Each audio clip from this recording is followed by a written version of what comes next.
دوستو پل صراط جہنم کے اوپر بنا ایک پل ہے اور آپ میں سے ہر ایک جو اس ویڈیو کو دیکھ رہا ہے اسے ایک دن اس پل سے ضرور گزرنا ہے۔ تو وہ کون لوگ ہوں گے جو اس عظیم امتحان کا پل پار کر سکیں گے؟ جب تک آپ زندہ ہیں تو یہ جاننا آپ کے لیے بہت ہی ضروری ہے کہ اس پل کو بغیر گرے کیسے پار کیا جائے، کیونکہ اس پل کے آخر میں ایک ایسا دروازہ ہے جس میں داخلے کے لیے ایک انسان کو بنایا گیا ہے۔ اللہ کے نبی حضرت محمد مصطفیٰ صلی اللہ تعالی علیہ وسلم ارشاد فرماتے ہیں، جس کا مفہوم یہ ہے، قیامت والے دن اللہ تبارک و تعالی جہنم کے دونوں سروں پر ایک پل رکھے گا، یعنی جہنم کو پار کرنے کے لیے ایک پل رکھا جائے گا۔ دوستو بخاری شریف کے الفاظ ہیں کہ نبی کریم صلی اللہ تعالی علیہ وسلم نے ارشاد فرمایا، سب سے پہلے میں اپنی امت کو لے کر اس کے اوپر سے گزروں گا اور اس کے بعد باقی انبیاء اکرام بھی اپنی امت کے لوگوں کو ساتھ لے کر گزریں گے، اور ہر رسول کی زبان پر میرے سمیت یہ جاری رہے گا کہ اے میرے رب سلامتی فرما، اے میرے رب سلامتی فرما، اے اللہ سلامتی فرما، اے سلامتی فرمانے والے رب سلامتی فرما۔ اور حضور نبی کریم صلی اللہ تعالی علیہ وسلم نے ارشاد فرمایا، دوستو جس کا مفہوم یہ ہے کہ یہ کلام بھی صرف انبیاء اکرام کر رہے ہوں گے، ان کے علاوہ کسی کو بھی کلام کرنے کی اجازت نہ ہوگی۔ پھر نبی کریم علیہ الصلوۃ والسلام فرماتے ہیں، بخاری مسلم کے الفاظ ہیں کہ جب لوگ پل صراط سے گزر رہے ہوں گے تو پل صراط کے دونوں جانب آنکڑے لگے ہوں گے، جس طرح کے کانٹے ہوتے ہیں، وہ گزرنے والوں کو زخمی کر رہے ہوں گے اور اٹھا اٹھا کے مجرم کو دوزخ میں پھینک رہے ہوں گے۔ نبی کریم صلی اللہ تعالی علیہ وسلم نے یہ بھی فرمایا، دوستو بخاری اور مسلم کے الفاظ ہیں کہ ہر شخص اپنے اعمال کے مطابق گزر رہا ہوگا۔ بخاری مسلم کے یہ بھی الفاظ ہیں کہ لوگ کٹ کر جہنم میں گر رہے ہوں گے، پھر وہ دوزخ میں گریں گے یہاں تک کہ اللہ تبارک و تعالی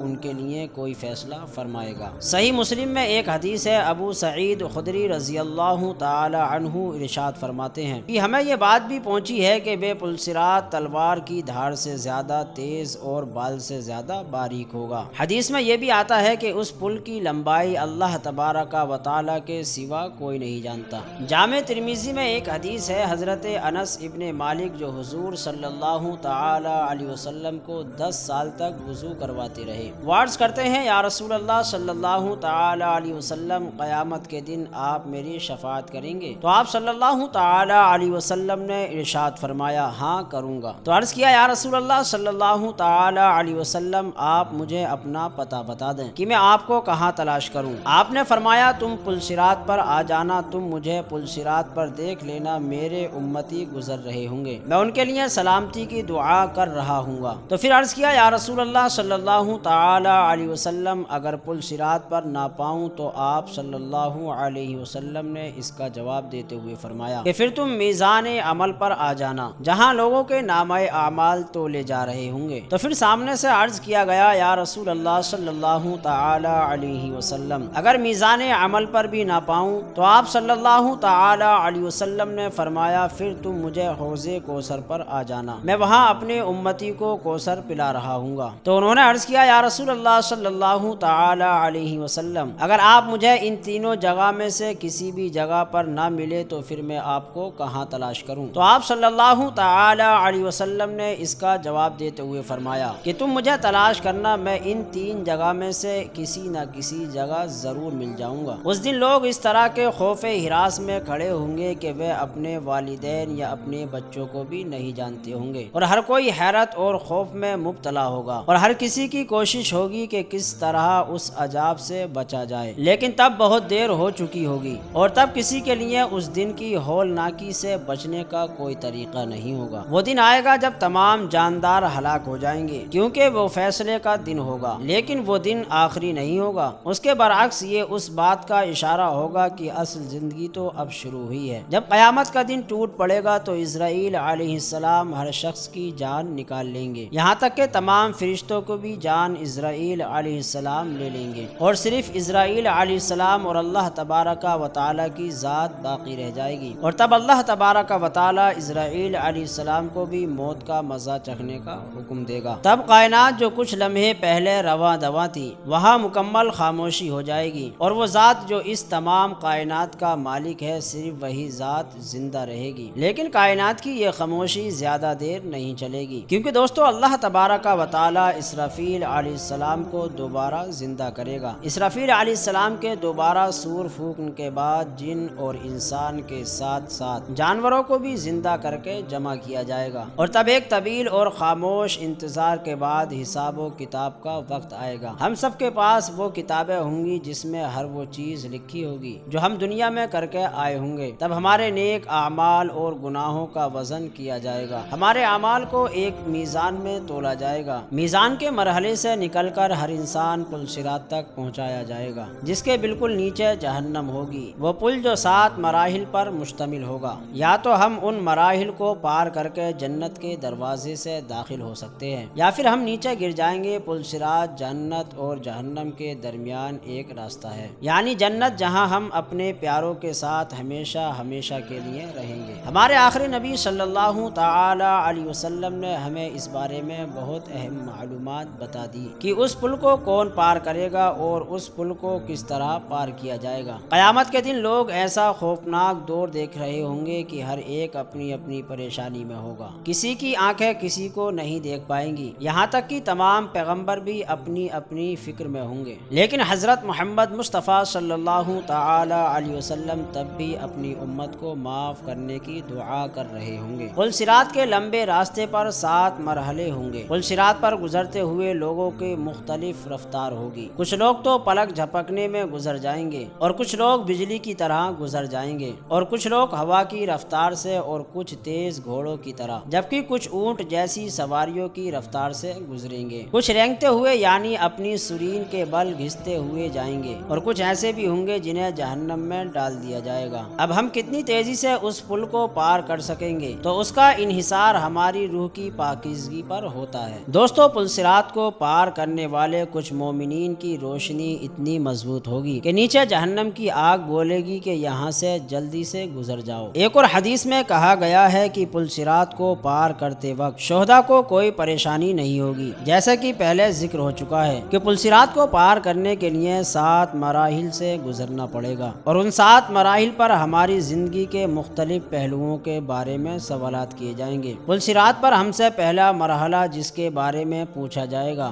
دوستو، وہ ہے ایمان کی دولت۔ ہم سے پوچھا جائے گا کہ کیا ہم نے اس ایمان کو قبول کیا ہے جو ہمارے دل کی سکون کے ساتھ تھا، کہ ہم نے اس پر پورے دل اور خلوص کے ساتھ یقین کیا ہے۔ اگر اللہ تبارک و تعالی اور اس کے فرشتوں اور اس کی کتابوں اور انبیاء اور تقدیر پر ہمارا ایمان مضبوط ہوگا تو ہمیں وہ پہلا مرحلہ پار کرنے میں کوئی پریشانی نہیں ہوگی، اور ہم اس پل کو پار کر پائیں گے۔ اب دوسرے مرحلے یعنی دوسرے اسٹاپ تک پہنچ جائیں گے۔ پل صراط کے دوسرے مرحلے پر نماز کے بارے میں سوال کیا جائے گا، وہ عبادت جو ہم پر دن میں 5 بار فرض کی گئی۔ اور دوستو، تیسرے مرحلے پر ہم سے پوچھا جائے گا کہ ہم نے اپنی دولت کو ایک حد تک ضرورت مندوں کے ساتھ بانٹا تھا یا نہیں، جہاں زکوٰۃ کے بارے میں پوچھا جائے گا۔ اور دوستو، روزہ جو اسلام کے 5 ارکان میں سے ایک ہے۔ پل صراط کے چوتھے اسٹاپ پر ہمارا استقبال کیا جائے گا۔ اگر ہم اپنے روزوں کو اللہ تبارک و تعالی کے حکم کے مطابق پورا کر سکیں تو اس کا مطلب یہ ہے کہ ہم جنت کے ایک قدم اور قریب پہنچ جائیں گے۔ تو دوستو، اس کے بعد آپ سے اور ہم سے سوال پوچھا جائے گا کہ اللہ تبارک و تعالی نے ہمیں موقع دیا اور دولت بھی دی تو کیا ہم نے حج ادا کیا تھا؟ اگر یہ بھی کامیاب ہو گئے تو پل صراط کے 5ویں مرحلے پر کسی رکاوٹ کے بغیر آگے جانے دیا جائے گا۔ اور دوستو، پھر اپنے والدین اور اپنے رشتہ داروں کے ساتھ اچھے تعلقات کا پوچھا جائے گا، لہٰذا رشتہ داروں سے ملنے کے بعد ہمیں اپنے رشتہ داروں پر توجہ دینی چاہیے۔ ایک شخص جو چاہتا ہے کہ میرا رزق بڑھ سکے اور اس کی عمر طویل ہو سکے تو وہ اپنے رشتہ داروں سے مل کر ان کا مشاہدہ کریں، یعنی ان کی مدد کریں، ان پر خرچ کریں۔ اگر ایک انسان والدین کا احترام کرنے میں کامیاب ہو گیا تو اس کا یہ عمل اسے جنت سے ذرہ پہلے آخری مرحلے تک پہنچنے میں مدد کرے گا۔ اگر آپ نے ان تمام باتوں کا خیال رکھا تو اس آخری مرحلے پر آپ کو پریشان ہونے کی ضرورت نہیں ہوگی، کیونکہ دوستو، پل صراط کی دوسری طرف ہم سب کے پیارے آقا صلی اللہ تعالی علیہ وسلم اپنی امت کے لیے جنت کے دروازے پر کھڑے دعا کر رہے ہوں گے۔ اللہ تبارک و تعالی ہم سب کو ان تمام مراحل سے بغیر کسی رکاوٹ کے گزارنے کی توفیق عطا فرمائے، اور ہمیں جنت میں آپ صلی اللہ تعالی علیہ وسلم کے ساتھ داخل ہونے کا نصیب عطا فرمائے، آمین یا رب العالمین۔ پیارے دوستو، اگر آپ کو یہ ویڈیو پسند آئی ہے تو ویڈیو کو لائک کریں۔ اگر آپ کو پل صراط کے بارے میں اور کوئی جانکاری ہے تو آپ کمنٹ کر کے ہمیں ضرور بتا سکتے ہیں۔ ہم ملتے ہیں آپ کو اگلی ویڈیو میں، تب تک کے لیے اللہ حافظ۔